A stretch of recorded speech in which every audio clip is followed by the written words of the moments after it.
बहुत बहुत शुक्रिया आपका। सबसे पहले तो आप सबको मेरा आदाब, खुशामदीद और नमस्कार।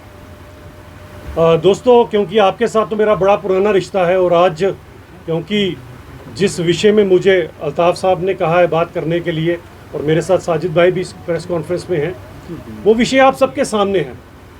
ऑपरेशन सिंदूर की कामयाबी आप सब लोग जानते हैं और आप ये भी जानते हैं कि ऑपरेशन सिंदूर करने की क्यों ज़रूरत पड़ी, इसको भी अच्छी तरह से पता है।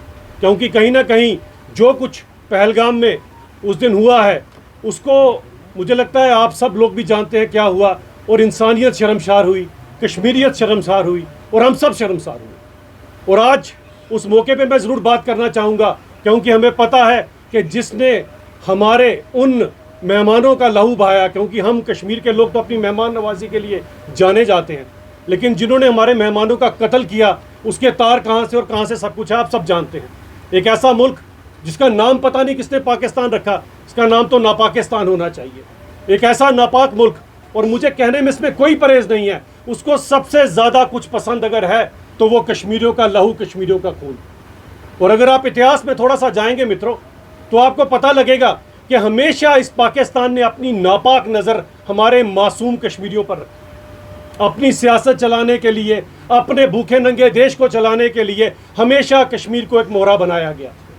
हम इसका इतिहास भी जानते हैं कि ये भूखा नंगा मुल्क जब कहीं से चार पैसे आते हैं तो सबसे पहला काम करता है हिंदुस्तान पे अटैक करता है। 1947 में जब दोनों देश आज़ाद हुए, हमारे दिए हुए पैसे से इनके सर पे छत आई थी, लेकिन उसी पैसे से आधी छत डालकर बाकी इन्होंने हमारे ऊपर कवाली अटैक कर दिया। अगर आपको याद होगा, और मैं आज यहाँ से बात करना चाहता हूँ शहीद मकबूल शेरवानी साहब की। अगर मकबूल शेरवानी साहब ना होते तो आज कश्मीर कश्मीर ना होता, यहाँ पर भी हाल POJK की तरह होता, या शायद गिलगित बल्तिस्तान की तरह। यहाँ पर भी वही भूखमरी होती, यहाँ पर भी वही 400 रुपये किलो आटा, और आटे के लिए लोग लाइनों में लगे होते अगर मकबूल शेरवानी साहब ना होते। वो जो 2-3 दिन पाकिस्तान की उस आर्मी को लोग तो कहते हैं कवाली अटैक, लेकिन जिस तरह से आज भी आप देखते हैं कि ये लोग वही हैं, वही टेररिस्ट हैं जो पाकिस्तान की आर्मी से कुछ निकाले हुए, कुछ सजा याफ्ता मुजरिम और कुछ उनके ट्रेंड कमांडोज हैं जो यहाँ पर टेररिस्ट बनकर आते हैं। यही वो लोग हैं। उस समय भी कवाली थे, नाम कवाली दिया था, इनके साथ पाकिस्तान की आर्मी मिली हुई थी और उनका एक ही एजेंडा था, किस तरह से कश्मीर को हम हथिया सकें, किस तरह से कश्मीर में आके पाकिस्तान का झंडा लहरा सकें। और मैं सलाम करना चाहता हूँ उस समय अपने जम्मू कश्मीर के लोगों का, और ख़ासकर कश्मीर के लोगों का, जिन्होंने 2 नेशन थ्योरी में अपना हिंदुस्तान सुना, ना कि ये नापाक मुल्क सुना। थोड़ा सा आगे आ जाएं, 65, 71, जब जब पाकिस्तान को कहीं से पैसे मिले सबसे पहले इन्होंने हम लोगों पे अटैक किया। हमें 99 भी याद है कि कारगिल में भी इन्होंने अपने वही मंसूबे दिए। हम तो यहाँ से, अटल जी तो शांति की बस लेकर गए, लेकिन इन्होंने क्या कर दिखाया आपके सामने है। ये वो नापाक मुल्क है। आप खुद सोचें कि इन्होंने सबसे पहले यहाँ पर, अगर 87 के बाद जिस तरह से हथियार उठाकर कुछ यहाँ के लोग वहाँ से आए, उसके बाद सबसे ज़्यादा कब्रें कहीं बनी तो यहाँ पर बनी। सबसे पहले हमारे कश्मीरी हिंदू भाइयों को यहाँ से निकाला गया, गिरिजा टिक्कू, टीका लाल टपलू, इन सब की निर्मम हत्या की गई। क्यों? उनका मजहब देखकर की गई। लेकिन अगर पाकिस्तान ऐसी बात करता तो उसके बाद फिर कश्मीरी मुसलमानों का खून ना बहाता। लेकिन 1.5 लाख कब्रें जो बनी हैं वो कश्मीरी मुसलमानों की है, इसी नापाक मुल्क की वजह से है। तो ये नापाक मुल्क, ये मत सोचिएगा कोई मजहब देखकर किसी को बख्शेगा। इसके लिए एक ही मजहब है, वो मजहब है किस तरह से ये कश्मीरियों का लहू बहा है। कश्मीरी हिंदुओं के यहाँ से जाने के बाद जो यहाँ पर कत्लो गारत का सिलसिला हुआ, आप खुद सोचिए, पीरों फकीरों की धरती, सबसे ज़्यादा अगर जियारतें पूरे दुनिया में कहीं पाई जाती हैं तो यहीं पाई जाती हैं। खुद सोचने की बात है कि क्यों यहाँ पर इतनी जियारतें हैं, क्योंकि हमारी वो सोच है, हमारी वो सूफी सोच है जिसमें हम सभी लोगों को अपने साथ लेकर चलते हैं। लेकिन ये नापाक मुल्क कभी हमें देखकर राजी नहीं है। इन्होंने क्या नहीं किया यहाँ पर हम लोगों के साथ, और अब खासकर जब इन्होंने पहलगाम में वो काम किया जो आज तक नहीं किया था, इसका कारण क्या था ये आप लोगों को समझना पड़ेगा और ज़रूर समझना पड़ेगा। 5 अगस्त 2019 के बाद जब 30 साल बाद कश्मीर के लोगों ने अच्छे दिन देखे, शिकारे वालों ने, रेडी फेरी वालों ने, होटल वालों ने, आम लड़कों ने, नए नए युवाओं को जब रोज़गार मिला, किसी की सुमो चली, किसी की टैक्सी चली, किसी की स्कॉर्पियो चली, हर एक इंसान ने यहाँ पर पुराना 20 साल से जिन्होंने लोन नहीं दिया था अपने होटल्स का, उन्होंने पुराना लोन भी चुकता किया और अब नए लोन भी लेकर रखे हैं। लोगों ने नई नई टैक्सियाँ डाली हैं यहाँ के युवाओं ने, 3-4 सालों में हर इंसान ने यहाँ पर खुशहाली देखी, अमन देखा, सुकून देखा, पैसा देखा। और ये देखो इस समय कि इस नापाक मुल्क का नया षड्यंत्र आ गया कि किस तरह से मैं फिर से कश्मीरियों का लहू बहाऊं। तो उन हमारे 26 मेहमानों का जब कत्ल किया गया और उनका धर्म पूछकर कत्ल किया गया, मंसूबा एक ही था साथियों, और मंसूबा ये था किस तरह से आम कश्मीरी के पेट पे लात मारी जाए। सोचे रहे वो तो बेचारे 26 मासूम जो उस दुनिया से चले गए, उनके घर की भरपाई कोई भी नहीं कर पाएगा, मैं भी सिर्फ बात ही कर पाऊंगा। वो तो पूरी जिंदगी का दुख है जो उन्हें लगा है। लेकिन शर्मसार हम लोग हुए क्योंकि मेहमान वो हमारे थे। तो सोचने की बात है कि जब वो यहाँ से चले गए तो लात किसके पेट पर पड़ी? लात आप सब लोगों के पेट पे पड़ी। ये सोचने वाली बात है इसके अंदर कि आप सोचिए, पूरा साल हमारे लोग टूरिस्ट का इंतजार करते हैं कि कब टूरिस्ट आएंगे। किसी ने अपना लोन देना है, किसी ने अपनी बहन की शादी करानी है, किसी ने बेटी का निकाह कराना है, किसी ने बूढ़ी माँ का इलाज कराना है। कोई ये देख रहा है कि मेरे बाप के घुटने बदलने वाले हैं, टूरिस्ट आएंगे, 4 पैसे कमाएंगे तो मैं अपने बाप के घुटने बदलवाऊंगा। किसी ने ये सोच के रखा होगा कि अभी नया नया घर डाला है, इसकी किस्तें बाकी हैं, इस बार टूरिस्ट आएंगे, खूब मेहनत करूंगा तो मैं अपने घर की किस्तें चुकाऊंगा। किसी ने नई टैक्सी, किसी युवा ने ये सोच कर ली कि इस टैक्सी को तो मैं इसी साल में फ्री करूंगा। 2.5 करोड़ पहले टूरिस्ट आए थे, उसके बाद भी 2.5 करोड़ आए, इस बार शायद 4 करोड़ आए और मैं अपनी गाड़ी फ्री कर लूँगा। हम सब के मंसूबों के ऊपर इस नापाक मुल्क ने पानी फेर दिया और ये नापाक मुल्क कभी परहेज नहीं करता। मैं बताना चाहता हूँ कि इस नापाक मुल्क ने आज हमें ये तो बता दिया कि चाहे हिंदू हो, चाहे सिख हो, चाहे मुसलमान हो, हम सब हिंदुस्तानी एक हैं। लेकिन ये परहेज नहीं करता। आप खुद सोचिए, पुंछ के अंदर जब इन्होंने अटैक किया, आपको शायद पता होगा कि गुरुद्वारा नंगाली साहब के ऊपर भी अटैक किया गया, हनुमान जी के प्राचीन मंदिर के ऊपर भी अटैक किया और बख्शी मस्जिद भी नहीं गई। यानी कि इनके लिए मस्जिद, मंदिर, गुरुद्वारा कोई मायने नहीं रखता। केवल और केवल इनका मंसूबा, केवल और केवल इनका षड्यंत्र कि किस तरह से कश्मीर के ऊपर जो इन्होंने अपनी गंदी नज़र रखी हुई है उसमें ये कामयाब हो जाए।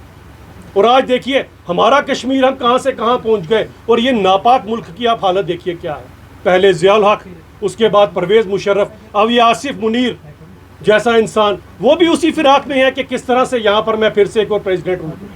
क्योंकि डेमोक्रेसी नाम की चीज़ तो कभी आई नहीं, आती तो इमरान खान आज बाहर होता, ना कि जेल में होता। डेमोक्रेसी से दूर दूर तक इस नापाक मुल्क का कुछ लेना देना नहीं है। यही कारण है कि ये षड्यंत्र बुनता है कि अपने भी लोगों का ध्यान कैसे इधर उधर किया जाए। आज हालत क्या है पाकिस्तान के अंदर? कोई सुरक्षित नहीं है। वहाँ की बहू, बेटियां, बच्चियां तक सुरक्षित नहीं है कि अगर किसी की जवान बच्ची फोत हो जाती है तो पाकिस्तान में उसकी कब्र के ऊपर पिंजरा डाल के 1 महीने तक वहाँ पर बैठ के पहरा देना पड़ता है। ये तो इस नापाक मुल्क का हाल है। हम तो कितने सुरक्षित हैं यहाँ पर। और आप देखिए कि इस लड़ाई के अंदर भी इसके नापाक इरादे तो सबने देख लिए होंगे। उस रात को जब 10 के 10 जिलों के ऊपर इस नापाक मुल्क ने ड्रोन से अटैक किया था, तो सोचिए अगर हमारी सेना, हमारी वायु सेना ना होती और हमारे पास अगर वो सिस्टम ना होता और अगर हम आज आधुनिक टेक्नोलॉजी से लेस ना होते तो आज 10 के 10 जिलों में कितनी लाशें पड़ी होती, क्या कभी कोई सोच सकता है? ये ऐसी नापाक मुल्क का षड्यंत्र है कि अब इन लोगों को, क्योंकि हमारी बात नहीं मानेंगे, ये हमारे साथ नहीं है, उन्होंने बता दिया हम सब लोगों ने। और पहलगाम के बाद जब हर इंसान ने तिरंगा लेकर अपने घर से बाहर निकला, उसने षड्यंत्रकारी मुल्क को बताया कि हमारे मेहमानों का तुमने लहू नहीं बहाया पाकिस्तान, तुमने हमारा लहू बहाया। इसीलिए मैं कहता हूँ एक ऐसा समय आया है कि आज हम सब लोगों को खड़े होना है। आज पूरे हिंदुस्तान में भी हमें यह संदेश देना है कि एक कश्मीरी अपने टूरिस्ट के साथ खड़ा है। अगर आप पर कोई गोली आएगी तो पहले हमारे सीने पर, उसके बाद हमारे टूरिस्ट पर जाएगी। टूरिस्ट हमारा बैकबोन है। सोचो दोस्तों, ये बैकबोन होती है और ये पेट है जो हमारे साथ लगा है, रोजी रोटी है। रोजी रोटी के ऊपर बर्दाश्त नहीं किया जाएगा।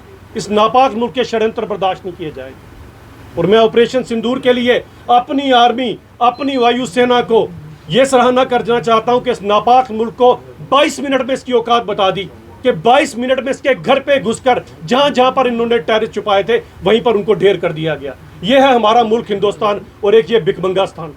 दोनों में ये फर्क है। हमारी एयरफोर्स ने यह बता दिया कि इन टेररिस्टों को अगर लगता है कि कोई आसिफ मुनीर इनको अपने पीछे छुपा सकता है या कोई इनका प्राइम मिनिस्टर इनको अपने पीछे छुपा सकता है, तो मैं इन टेररिस्टों को सचेत करना चाहता हूं कि जिस मर्जी पाकिस्तान की बिल में जाके छुप जाओ, वहीं पर तुम्हें मारेंगे, वहीं पर तुम्हें ठोकेंगे। अगर तुमने हमारे देश की तरफ एक भी गंदी नज़र से देखा तो तुम वहां भी महफूज नहीं, और यहां पहुंचे तो यहां पर तुम्हें वही किया जाएगा जो थोड़े दिन पहले 3-4 के साथ किया गया। इसलिए सचेत करना चाहता हूं मैं इस नापाक मुल्क को कि हमारे कश्मीरियों के इरादों को तुम्हें मकबूल शेरवानी ने बता दिया था, और मकबूल शेरवानी से लेकर आज की पीढ़ी हम सब के सब अपने लोगों के साथ खड़े हैं, अपने इस वतन के साथ खड़े हैं, और हुब्बे वतनी का जज्बा हमें हमारे मजहब ने सिखाया है, और ये कूट कूट के हमारे अंदर भरा है।